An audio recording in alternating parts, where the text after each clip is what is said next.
ألف لام را تلك آيات الكتاب وقرآن مبين ربما يود الذين كفروا لو كانوا مسلمين ذرهم يأكلوا ويتمتعوا ويلههم الأمل فسوف يعلمون وما أهلكنا من قرية إلا ولها كتاب معلوم ما تسبق من أمة أجلها وما يستأخرون وقالوا يا أيها الذي نزل عليه الذكر إنك لمجنون لو ما تأتينا بالملائكة إن كنت من الصادقين ما ننزل الملائكة إلا بالحق وما كانوا إذا منظرين إنا نحن نزلنا الذكر وإنا له لحافظون ولقد أرسلنا من قبلك في شيع الأولين وما يأتيهم من رسول إلا كانوا به يستهزئون كذلك نسلكه في قلوب المجرمين لا يؤمنون به وقد خلت سنة الأولين ولو فتحنا عليهم بابا من السماء فظلوا فيه يعرجون لقالوا إنما سكرت أبصارنا بل نحن قوم مسحورون ولقد جعلنا في السماء بروجا وزيناها للناظرين وحفظناها من كل شيطان رجيم إلا من استرق السمع فاتبعه شهاب مبين والأرض مددناها والقينا فيها رواسي وانبتنا فيها من كل شيء موزون وجعلنا لكم فيها معايش ومن لستم له برازقين وإن من شيء إلا عندنا خزائنه وما ننزله إلا بقدر معلوم وأرسلنا الرياح لواقح وأنزلنا من السماء ماء فأسقيناكم وما أنتم له بخازنين وإنا لنحن نحيي ونميت ونحن الوارثون ولقد علمنا المستقدمين منكم ولقد علمنا المستأخرين وإن ربك هو يحشرهم إنه حكيم عليم ولقد خلقنا الإنسان من صلصال من حمإ مسنون والجان خلقناه من قبل من نار السموم وإذ قال ربك للملائكة إني خالق بشرا من صلصال من حمإ مسنون فإذا سويته ونفخت فيه من روحي فقعوا له ساجدين فسجد الملائكة كلهم أجمعون إلا إبليس أبى أن يكون مع الساجدين قال يا إبليس ما لك ألا تكون مع الساجدين قال لم أكن ليسجد لبشر خلقته من صلصال من حمإ مسنون قال فاخرج منها فإنك رجيم وإن عليك اللعنة إلى يوم الدين قال رب فأنظرني إلى يوم يبعثون قال فإنك من المنظرين إلى يوم الوقت المعلوم قال رب بما غويتني لأزينن لهم في الأرض ولأغوينهم أجمعين إلا عبادك منهم المخلصين قال هذا صراط علي مستقيم إن عبادي ليس لك عليهم سلطان إلا من اتبعك من الغاوين وإن جهنم لموعدهم أجمعين لها 7 أبواب لكل باب منهم جزء مقسوم إن المتقين في جنات وعيون ادخلوها بسلام آمنين ونزعنا ما في صدورهم من غل إخوانا على سرر متقابلين لا يمسهم فيها نسب وما هم منها بمخرجين نبي عبادي أني أنا الغفور الرحيم وأن عذابي هو العذاب الأليم ونبئهم عن ضيف إبراهيم إذ دخلوا عليه فقالوا سلاما قال إنا منكم وجلون قالوا لا توجل إنا نبشرك بغلام عليم قال بشرتموني على مسني الكبر فبما تبشرون قالوا بشرناك بالحق فلا تكن من القانتين قال ومن يقنط من رحمة ربه إلا الضالون قال فما خطبكم أيها المرسلون قالوا إنا أرسلنا إلى قوم مجرمين إلا آل لوط إنا لمنجوهم أجمعين إلا امرأته قدرنا إنا لمن الغابرين فلما جاء لوط المرسلون قال إنكم قوم منكرون قالوا بل جئناك بما كانوا فيه يمترون وأتيناك بالحق وإنا لصادقون فأسر بأهلك بقطع من الليل واتبع أدبارهم ولا يلتفت منكم أحد وامضوا حيث تؤمرون وقضينا إليه ذلك الأمر أن دابر هؤلاء مقطوع مصبحين وجاء أهل المدينة يستبشرون قال إن هؤلاء ضيفي فلا تفضحون واتقوا الله ولا تخزون قالوا ولم ننهك عن العالمين قال هؤلاء بناتي إن كنتم فاعلين لعمرك إنهم لفي سكرتهم يعمهون فأخذتهم الصيحة مشرقين فجعلنا عاليها سافلا وامطرنا عليهم حجارة من سجيل إن في ذلك لآيات للمتوسمين وإنها لبسبيل مقيم إن في ذلك لآية للمؤمنين وإن كان أصحاب الأيكة لظالمين فانتقمنا منهم وإنهما لبإمام مبين ولقد كذب أصحاب الحجر المرسلين وآتيناهم آياتنا فكانوا عنها معرضين وكانوا ينحتون من الجبال بيوتا آمنين فأخذتهم الصيحة مصبحين فما أغنى عنهم ما كانوا يكسبون وما خلقنا السماوات والأرض وما بينهما إلا بالحق وإن الساعة لآتية فاصفح الصفح الجميل إن ربك هو الخلاق العليم ولقد آتيناك 7 من المثاني والقرآن العظيم لا تمدن عينيك إلى ما متعنا به أزواجا منهم ولا تحزن عليهم واخفض جناحك للمؤمنين وقل إني أنا النذير المبين كما أنزلنا على المقتسمين الذين جعلوا القرآن عيدين فوربك لنسألنهم أجمعين عما كانوا يعملون فاصدع بما تؤمر وأعرض عن المشركين إنا كفيناك المستهزئين الذين يجعلون مع الله إلها آخر فسوف يعلمون ولقد نعلم أنك يضيق صدرك بما يقولون فسبح بحمد ربك وكن من الساجدين واعبد ربك حتى يأتيك اليقين أتى أمر الله فلا تستعجلوه سبحانه وتعالى عما يشركون ينزل الملائكة بالروح من أمره على من يشاء من عباده أن أنظروا أنه لا إله إلا أنا فاتقون خلق السماوات والأرض بالحق تعالى عما يشركون خلق الإنسان من نطفة فإذا هو خصيم مبين والأنعام خلقها لكم فيها دفء ومنافع ومنها تأكلون ولكم فيها جمال حين تريحون وحين تسرحون وتحمل أثقالكم إلى بلد لم تكونوا بالغيه إلا بشق الأنفس إن ربكم لرؤوف رحيم والخيل والبغال والحمير لتركبوها وزينة ويخلق ما لا تعلمون وعلى الله قصد السبيل ومنها جائر ولو شاء لهداكم أجمعين هو الذي أنزل من السماء ماء لكم منه شراب ومنه شجر فيه تسيمون ينبت لكم به الزرع والزيتون والنخيل والأعناب ومن كل الثمرات إن في ذلك لآية لقوم يتفكرون وسخر لكم الليل والنهار والشمس والقمر والنجوم مسخرات بأمره إن في ذلك لآيات لقوم يعقلون وما ذرأ لكم في الأرض مختلفا ألوانه إن في ذلك لآية لقوم يذكرون وهو الذي سخر البحر لتأكلوا منه لحما طريا وتستخرجوا منه حلية تلبسونها وترى الفلك مواخر فيه ولتبتغوا من فضله ولعلكم تشكرون وألقى في الأرض رواسي أن تميد بكم أنهارا وسبلا لعلكم تهتدون وعلامات وبالنجم هم يهتدون أفمن يخلق كمن لا يخلق أفلا تذكرون وإن تعدوا نعمة الله لا تحصوها إن الله لغفور رحيم والله يعلم ما تسرون وما تعلنون والذين يدعون من دون الله لا يخلقون شيئا وهم يخلقون أموات غير أحياء وما يشعرون أيان يبعثون إلهكم إله واحد فالذين لا يؤمنون بالآخرة قلوبهم منكرة وهم مستكبرون لا جرم أن الله يعلم ما يسرون وما يعلنون إنه لا يحب المستكبرين وإذا قيل لهم ماذا أنزل ربكم قالوا أساطير الأولين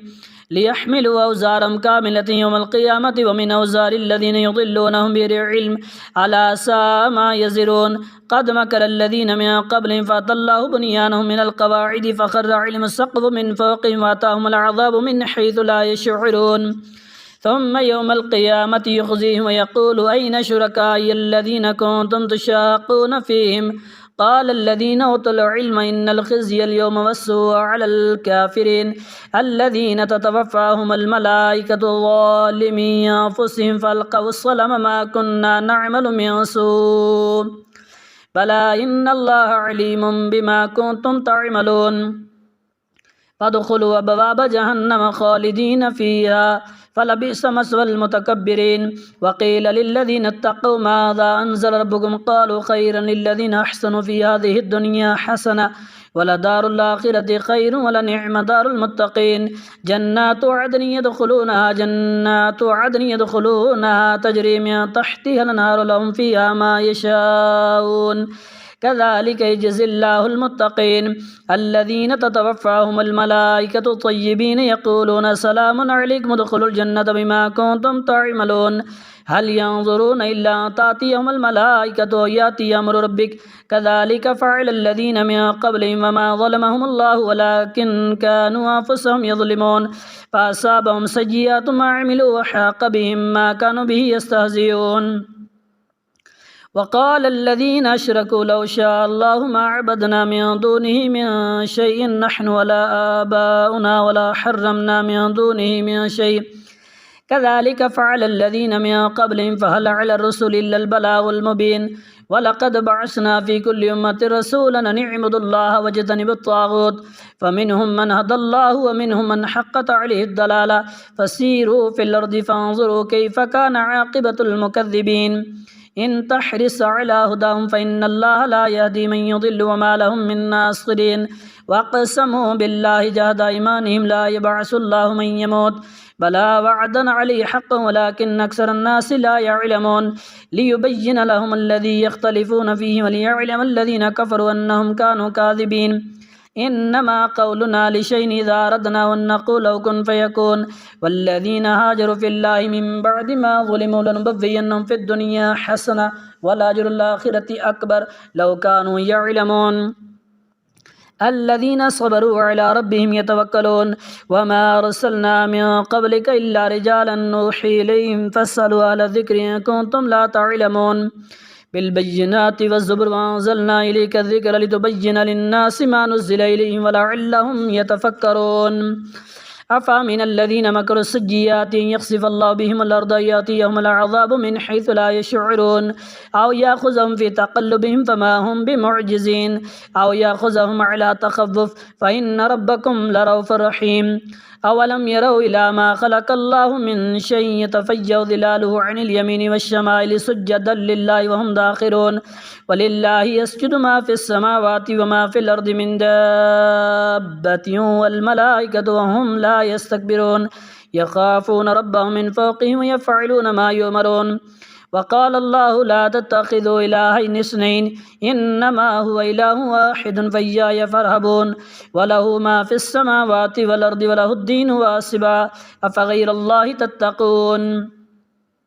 وما بكم من نعمة فمن الله ثم إذا مسكم الضر فإليه تجرون ثم إذا كشف الضر عنكم إذا فريق منكم بربهم يشركون ليكفروا بما آتيناهم فتمتعوا فسوف تعلمون ويجعلون لما لا يعلمون نصيبا مما رزقناهم تالله لتسألن عما كنتم تفترون ويجعلون لله البنات سبحانه ولهم ما يشتهون وإذا بشر أحدهم بالأنثى ظل وجهه مسودا وهو كظيم يتوارى من القوم من سوء ما بشر به يمسكه على هون لم يدسه في التراب ألا ساء ما يحكمون للذين لا يؤمنون بالآخرة مثل السوء ولله المثل الأعلى وهو العزيز الحكيم ولو يؤاخذ الله الناس بظلمهم ما ترك عليها من دابة ولكن يؤخرهم إلى أجل مسمى فإذا جاء أجلهم لا يستأخرون ساعة ولا يستقدمون ويجعلون لله ما يكرهون وتصف ألسنتهم الكذب أن لهم الحسنى لا جرم أن لهم النار وأنهم مفرطون تالله لقد أرسلنا إلى أمم من قبلك فزين لهم الشيطان أعمالهم فهو وليهم اليوم ولهم عذاب أليم وما أنزلنا عليك الكتاب إلا لتبين لهم الذي اختلفوا فيه وهدى ورحمة لقوم يؤمنون والله أنزل من السماء ماء فأحيا به الأرض بعد موتها إن في ذلك لآية لقوم يسمعون وإن لكم في الأنعام لعبرة نسقيكم مما في بطونه من بين فرث ودم لبنا خالصا سائغا للشاربين ومن ثمرات النخيل والأعناب تتخذون منه سكرا ورزقا حسنا إن في ذلك لآية لقوم يعقلون وأوحى ربك إلى النخل أن اتخذي من الجبال بيوتا ومن الشجر ومما يعرشون ثم كلي من كل الثمرات فاسلكي سبل ربك ذللا يخرج من بطونها شراب مختلف ألوانه فيه شفاء للناس إن في ذلك لآية لقوم يتفكرون والله خلقكم ثم يتوفاكم ومنكم من يرد إلى أرذل الأمور لكي لا يعلم بعد علم شيئا إن الله عليم قدير والله فضل بعضكم على بعض في الرزق فما الذين فضلوا براد رزقهم على ما ملكت أيمانهم فهم فيه سواء أفبنعمة الله يجحدون والله جعل لكم من أنفسكم أزواجا وجعل لكم من أزواجكم بنين وحفدة ورزقكم من الطيبات أفبالباطل يؤمنون وبنعمة الله هم يكفرون ويعبدون من دون الله ما لا يملك لهم رزقا من السماوات والأرض شيء ولا يستطيعون فلا تضربوا لله الأمثال إن الله يعلم وأنتم لا تعلمون ضرب الله مثلا عبدا مملوكا لا يقدر على شيء ومن رزقناه منا رزقا حسنا فهو ينفق منه سرا وجهرا هل يستوون الحمد لله بل أكثرهم لا يعلمون وضرب الله مثل الرجلين أحدهما أبكم لا يقدر على شيء وهو كل على مولاه وإنما يوجه لا يأتي بخير هل يستوي هو من يأمر بالعدل وهو على صراط مستقيم ولله غيب السماوات والأرض وما أمر الساعة إلا كلمح البصر وأقرب إن الله على كل شيء قدير والله أخرجكم من بطون أمهاتكم لا تعلمون شيئا وجعل لكم السمع والأبصار والأفئدة لعلكم تشكرون ألم يروا إلى الطير مسخرات في جو السماء ما يمسكهن إلا الله إن في ذلك لآيات لقوم يؤمنون والله جعل لكم من بيوتكم سكنا وجعل لكم من جلود الأنعام بيوتا تستخفونها يوم ذعنكم ويوم إقامتكم ومن أصوافها وأوبارها وشعارها أثاثا ومتاعا إلى حين والله جعل لكم مما خلق ظلالا وجعل لكم من الجبال أكنانا وجعل لكم سرابيل تقيكم الحر وسرابيل تقيكم باسكم كذلك يتم نعمته عليكم لعلكم تسلمون فإن تولوا فإنما عليك البلاغ المبين يعرفون نعمة الله ثم ينكرونها وأكثرهم الكافرون ويوم نبعث من كل أمة شهيدا ثم لا يؤذن للذين كفروا ولا هم يستعتبون وإذا رأى الذين ظلموا العذاب فلا يخفف عنهم ولا هم ينظرون وإذا رأى الذين أشركوا شركاهم قالوا ربنا هؤلاء شركاؤنا الذين كنا ندعو من دونك فألقوا إليهم القول إنكم لكاذبون وألقوا إلى الله يومئذ السلام وضل عنهم ما كانوا يفترون الذين كفروا وصدوا عن سبيل الله زدناهم عذابا فوق العذاب بما كانوا يفسدون ويوم نبعث في كل أمة شهيدا عليهم من أنفسهم وجئنا بك شهيدا على هؤلاء ونزلنا عليك الكتاب بيانا لكل شيء وهدى ورحمة وبشرى للمسلمين إن الله يأمر بالعدل والإحسان وإيتاء ذي القربى وينهى عن الفحشاء والمنكر والبغي يعظكم لعلكم تذكرون وأوفوا بعهد الله إذا عاهدتم ولا تنقضوا الأيمان بعد توكيدها وقد جعلتم الله عليكم كفيلا إن الله يعلم ما تفعلون ولا تكونوا كالتي نقضت غزلها من بعد قوة أنكاسا تتخذون أيمانكم دخلا بينكم أن تكون أمة هي أربى من أمة إنما يبلوكم الله به وليبينن لكم يوم القيامة ما كنتم فيه تختلفون ولو شاء الله لجعلكم أمة واحدة ولكن يضل من يشاء ويهدي من يشاء ولا تسألن عما كنتم تعملون ولا تتخذوا أيمانكم دخلا بينكم فتزل قدما بعد ثبوتها وتذوقوا السوء بما صددتم عن سبيل الله ولكم عذاب عظيم ولا تشتروا بعهد الله ثمنا قليلا إنما عند الله وخير لكم إن كنتم تعلمون ما عندكم ينفد وما عند الله باق ولنجزين الذين صبروا أجرهم بأحسن ما كانوا يعملون من عمل صالحا من ذكر أو أنثى وهو مؤمن فلنحيينه حياة طيبة ولنجزينهم أجرهم بأحسن ما كانوا يعملون فإذا قرأت القرآن فاستعذ بالله من الشيطان الرجيم إنه ليس له سلطان على الذين آمنوا وعلى ربهم يتوكلون إنما سلطانه على الذين يتولونه والذين هم به مشركون وإذا بدلنا آية مكان آية والله أعلم بما ينزل قالوا إنما أنت مفتر بل أكثرهم لا يعلمون قل نزله روح القدس من ربك بالحق ليثبت الذين آمنوا وهدى وبشرى للمسلمين ولقد نعلم أنهم يقولون إنما يعلمه بشر لسان الذي يلحدون إليه أعجمي وهذا لسان عربي مبين إن الذين لا يؤمنون بآيات الله لا يهديهم الله ولهم عذاب أليم إنما يفتر الكذب الذين لا يؤمنون بآيات الله وأولئك هم الكاذبون ما كفر بالله من بعد إيمانه إلا من أكره وقلبه مطمئن بالإيمان ولكن ما شرح بالكفر صدرا فعليهم غضب من الله ولهم عذاب عظيم ذلك بأنهم استحبوا الحياة الدنيا على الآخرة وأن الله لا يهدي القوم الكافرين أولئك الذين طبع الله على قلوبهم وسمعهم وأبصارهم وأولئك هم الغافلون لا جرم أنهم في الآخرة هم الخاسرون ثم إن ربك للذين هاجروا من بعد ما فتنوا ثم جاهدوا وصبروا إن ربك من بعدها لغفور رحيم يوم تأتي كل نفس تجادل عن نفسها وتوفى كل نفس ما عملت وهم لا يظلمون وضرب الله مثلا قرية كانت آمنة مطمئنة يأتيها رزقها رغدا من كل مكان فكفرت بأنعم الله فأذاقها الله لباس الجوع والخوف بما كانوا يصنعون ولقد جاءهم رسول منهم فكذبوا فأخذهم العذاب وهم ظالمون فكلوا مما رزقكم الله حلالا طيبا واشكروا نعمة الله إن كنتم إياه تعبدون